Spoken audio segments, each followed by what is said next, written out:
തൃശൂരിലെ Peechi police station മർദ്ദനത്തിൽ CI PM രതീഷിനെതിരെ നടപടിക്ക് ശുപാർശ. അഡീഷണൽ SP K ശശിധരന്റെ ആഭ്യന്തര അന്വേഷണ റിപ്പോർട്ടിന്മേലാണ് നടപടി ഉണ്ടാവുക. രതീഷിനെതിരായ അന്വേഷണം നടത്തി റിപ്പോർട്ട് ജനുവരിയിൽ കൈമാറിയിരുന്നു. രതീഷിന് കടവന്തര SHO ആയി പ്രമോഷൻ ലഭിച്ചതോടെ സൗത്ത് സോൺ IGK റിപ്പോർട്ട് കൈമാറി. ഇതിനിടെ ആഭ്യന്തര വകുപ്പിനെ പ്രതിക്കൂട്ടിലാക്കി തൃശൂർ പീച്ചി സ്റ്റേഷനിലെ മർദ്ദനത്തിന്റെ കൂടുതൽ വിവരങ്ങൾ പുറത്തുവന്നു. മർദ്ദനത്തെക്കുറിച്ച് ഉന്നത ഉദ്യോഗസ്ഥർക്ക് നേരത്തെ അറിവുണ്ടായിരുന്നു എന്ന് വ്യക്തമാക്കുന്ന ADGPയുടെ സർക്കുലർ ന്യൂസ് മലയാളം പുറത്തുവിട്ടു.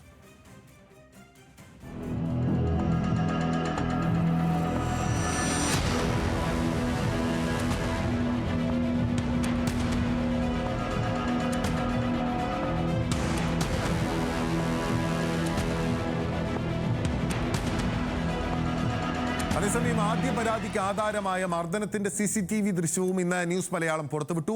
ഹോട്ടൽ ഉടമ KP ഔസേപ്പിന്റെ ജീവനക്കാർ ആദ്യ പരാതിക്കാരായ ദിനേശിനെയും ജനീഷിനെയും മർദ്ദിക്കുന്ന ദൃശ്യമാണ് പുറത്ത് വിട്ടത്. ഈ പരാതിയെക്കുറിച്ച് അന്വേഷിക്കാനാണ് ഹോട്ടൽ ജീവനക്കാരെ പീച്ചി സ്റ്റേഷനിലേക്ക് വിളിപ്പിച്ചത്.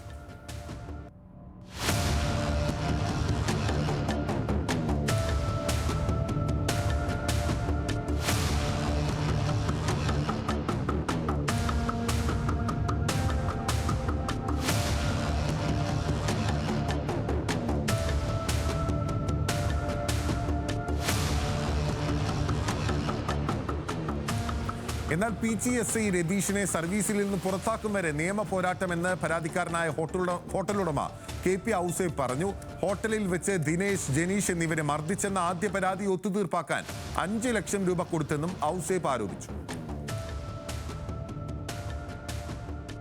ദൃശ്യങ്ങളൊക്കെ ഞങ്ങളുടെ വക്കീലിന് കൊടുത്തിട്ടുണ്ട്. അപ്പോൾ CBI അന്വേഷണം ആവശ്യപ്പെട്ടാണ് ഞങ്ങൾ പോയത്. CBI അന്വേഷണപ്പെട്ട് ആവശ്യപ്പെട്ട് പോകാൻ കാരണം പോലീസ് ഇവനെ സംരക്ഷിക്കുന്ന നിലപാടാണ്. പീച്ചി സ്റ്റേഷനിൽ നിന്ന് FIR എടുത്തെങ്കിൽ തന്നെ അന്വേഷണം നടത്തിയത് മണ്ണുത്തി സ്റ്റേഷനിൽ നിന്നാണ്. പക്ഷേ പോലീസ് ഉൾപ്പെട്ട കേസായതുകൊണ്ട് അവരുടെ ഭാഗത്ത് നീതി കിട്ടാത്തതുകൊണ്ട് നമ്മൾ പരാതി പറഞ്ഞു. അതനുസരിച്ച് ക്രൈംബ്രാഞ്ച് ഈ കേസ് ഏറ്റെടുത്തു. 3 ദിവസമായിട്ട് ഞങ്ങളുടെ ഇന്ന് 7 പേരുടെ മൊഴിയെടുത്തിട്ട് ഞങ്ങൾ കൃത്യമായിട്ട് ഈ സീനുകളെല്ലാം തന്നെ ക്രൈംബ്രാഞ്ച് DYSP 1 മിസ്റ്റർ തോമസ്, അദ്ദേഹം ഇപ്പോൾ എറണാകുളത്ത് വിജിലൻസിൻ്റെ DYSP ആണ്. അദ്ദേഹം ഞങ്ങളുടെ മൊഴികളെല്ലാം മറച്ചു വെച്ചിട്ടാണ് കുറ്റപത്രം കൊടുത്തത്. ഞങ്ങൾ 7 പേര് മൊഴി കൊടുത്തിട്ടുണ്ട്. ആ മൊഴിയിൽ ഇദ്ദേഹം തന്നെ ഈ അസിസ്റ്റൻറ്റ് കമ്മീഷണർ ഒപ്പിട്ട മൊഴി എൻ്റെ കയ്യിലുണ്ട്. 6 പേരുടെ മൊഴിയിൽ അവിടുത്തെ ഗ്രേഡ് SI സുധീഷാണ് ഒപ്പിട്ടിരിക്കുന്നത്. അങ്ങനെ 7 മൊഴികൾ ഞങ്ങൾ 3 ദിവസം കൊടുത്തിട്ട് ഒരു മൊഴി പോലും ഈ അന്വേഷണത്തിൻ്റെ ഭാഗമാക്കാതെ ഇവനെ സംരക്ഷിക്കാൻ വേണ്ടി, ഈ പോലീസ് ഉദ്യോഗസ്ഥനെ സംരക്ഷിക്കാൻ വേണ്ടി ഞങ്ങളുടെ മൊഴിയിലെല്ലാം ശക്തമായിട്ട് പറഞ്ഞിട്ടുണ്ട്. ഈ SI ആയിരുന്ന, ഇപ്പോൾ സർക്കിൾ ഇൻസ്പെക്ടറായിരുന്ന രതീഷിൻ്റെ ക്രൂരകൃത്യം, ഞങ്ങളെ തല്ലിയ കാര്യങ്ങളെല്ലാം കൃത്യമായിട്ട് പറഞ്ഞിട്ടുണ്ട്. എന്നിട്ട് അതുമല്ല, അസിസ്റ്റൻറ്റ് കമ്മീഷണർ റിപ്പോർട്ട്, DIGയുടെ റിപ്പോർട്ട്, IG റിപ്പോർട്ട്, എല്ലാ റിപ്പോർട്ടുകളും ഉണ്ടായിരിക്കെ തന്നെ ഈ ക്രൈംബ്രാഞ്ചും ഞങ്ങൾക്ക് കൊടുത്ത കുറ്റപത്രം, ഞങ്ങൾ കൊടുത്ത മൊഴിയെല്ലാം മറച്ചു വെച്ചുകൊണ്ടാണ് കേസെടുത്തത്.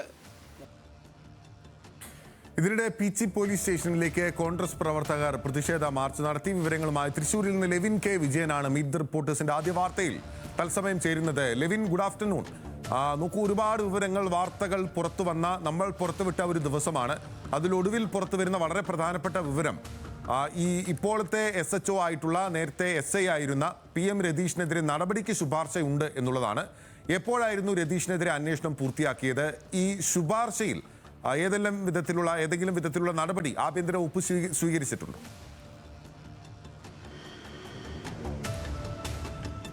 Binil, good afternoon. ഏറ്റവും വേഗത്തിൽ നടപടി ഉണ്ടാകുമെന്നുള്ള സൂചനകളാണ് പോലീസിന്റെ ഔദ്യോഗിക വൃത്തങ്ങളിൽ നിന്ന് തന്നെ നമുക്ക് ലഭ്യമായിരിക്കുന്നത്. ഇന്ന് വൈകിട്ടോ നടപടി പ്രാബല്യത്തിൽ വരുമെന്നുള്ളതാണ് നമുക്ക് മനസ്സിലാക്കാൻ കഴിഞ്ഞിട്ടുള്ളത്.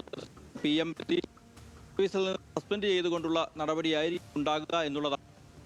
ഇതുമായി ബന്ധപ്പെട്ടുകൊണ്ട് പോലീസ് ആഭ്യന്തര അന്വേഷണം റിപ്പോർട്ട് ഈ വർഷം ആദ്യ മാസത്തിലായി തൃശൂർ അഡീഷണൽ സൂപ്പർ പോലീസ് ആയിരുന്ന ശശിധരൻ പിന്നീട് തൃശ്ശൂരിൽ നിന്ന് സ്ഥലം മാറ്റം കിട്ടി കണ്ണൂരിലേക്ക് SP ആയി പ്രൊമോഷൻ ലഭിക്കുകയും സർവീസിൽ നിന്ന് അദ്ദേഹം 5-ാം മാസത്തിൽ റിട്ടയർ ചെയ്യുകയും ചെയ്തിട്ടുണ്ട്. അദ്ദേഹം നടത്തിയ അന്വേഷണത്തിലാണ് കർശനമായ നടപടി ഈ ഉദ്യോഗസ്ഥനെതിരെ ഉണ്ടായിട്ടുണ്ട് എന്നുള്ളതുമാണ് ഈ പട്ടിക്കാട്ട് സംഭവത്തെ ചൂണ്ടിക്കാട്ടി പി.ജി പോലീസ് സ്റ്റേഷനിലെ മർദ്ദനത്തെ ചൂണ്ടിക്കാട്ടി റിപ്പോർട്ട് ചെയ്തിരിക്കുന്നത്.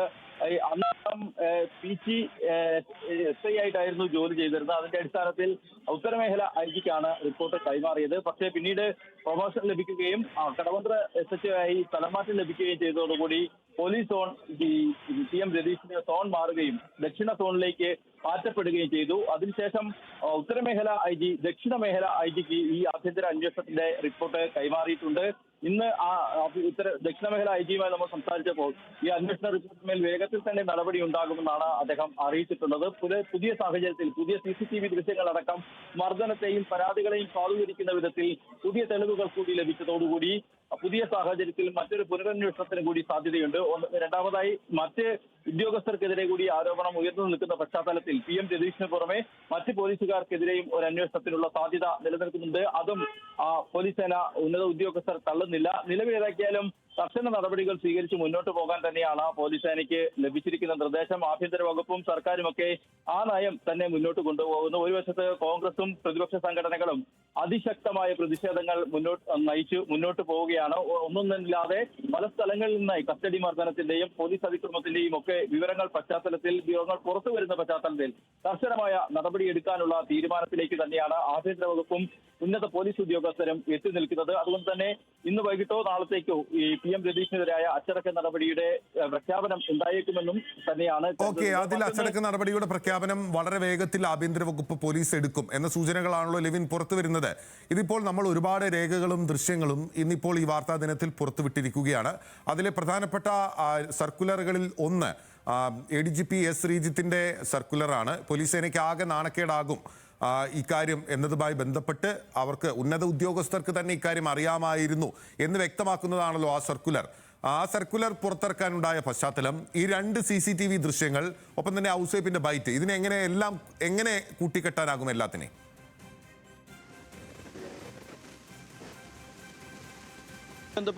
ഇങ്ങനെ പറയാം. അതായത് 2024 മെയ് 4-നാണ് തൃശൂർ പട്ടിക്കാട്ടുള്ള ഹോട്ടലിൽ വെച്ച് പാലക്കാട് സ്വദേശിയായിട്ടുള്ള ദിനേശിന് മർദ്ദനമേറ്റുന്ന പരാതി പോലീസിന് ലഭിക്കുന്നത്. പി.ജി SI ആയിരുന്ന PM രതീഷ് ആയിരുന്നു ആ പരാതി അന്വേഷിച്ചത്. പ്രാഥമിക ഘട്ടത്തിൽ അന്വേഷിക്കുമ്പോൾ ഈ ദിനേശിന് മർദ്ദനമേറ്റതായി സ്ഥിരീകരിച്ചു.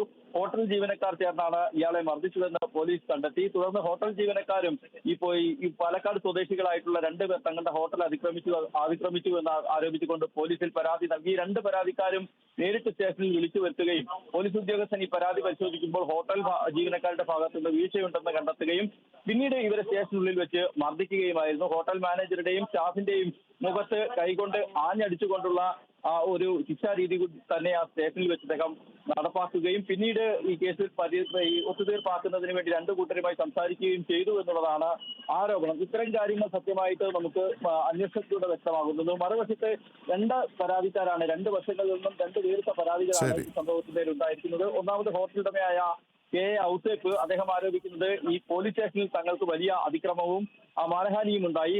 സെല്ലിലേക്ക് തങ്ങളെ ജീവനക്കാരെയും തന്റെ മകനെയും വലിച്ചു കയറ്റി ഉദ്യോഗസ്ഥർ കേസിൽപ്പെടുത്തുമെന്നുള്ള ഭീഷണി മുഴക്കി. അങ്ങനെ ഇവരുടെ പരാതി ഒത്തുതീർക്കുന്നതിനായി കൈക്കൂലി ഉദ്യോഗസ്ഥർക്ക് കൊടുക്കേണ്ടി വന്നു എന്നുള്ളതാണ് ഔസേപ്പ് ആരോപിക്കുന്നത്. ഈ ഇന്നത്തെ SIക്ക് വലിയ പങ്കുണ്ടായിരുന്നുവെന്നും ഔസേപ്പ് ആരോപിക്കുന്നു. മറുവശത്ത് ഈ കേസിലെ ആദ്യ പരാതിക്കാരനായ പാലക്കാട് വണ്ടാഴി സ്വദേശി ദിനേശ് ഇത്തരമൊരു കൈക്കൂലി പോലീസ് ആവശ്യപ്പെട്ടിട്ടില്ല.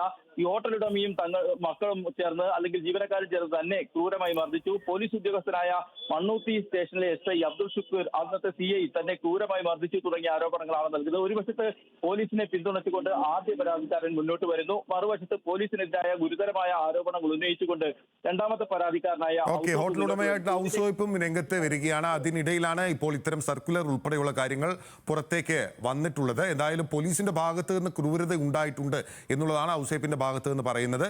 മറ്റൊരു പോലീസുകാരനെതിരെ ആദ്യത്തെ പരാതിക്കാരനും വരുമ്പോൾ പോലീസ് ആകെ പ്രതികൂട്ടിലായി നിൽക്കുന്ന സാഹചര്യമാണ്. അതിനിടയിലാണ് ഇപ്പോൾ നിലവിൽ കടവന്തര SHO ആയിട്ടുള്ള രതീഷിനെതിരെ, അന്നത്തെ PG SIക്കെതിരെ നടപടിക്ക് ശുപാർശ ചെയ്തു പോലീസ്. അതിൽ വേഗത്തിൽ നടപടി ഉണ്ടാകുമെന്ന വിവരം കൂടി ഈ ഘട്ടത്തിൽ, പോലീസിനെതിരെ ഒരുപാട് ആരോപണങ്ങൾ ശക്തമായി പുറത്തു വരുന്ന ഘട്ടത്തിൽ ലെവിൻ K വിജയൻ വീണ്ടും റിപ്പോർട്ട് ചെയ്യുന്നത്.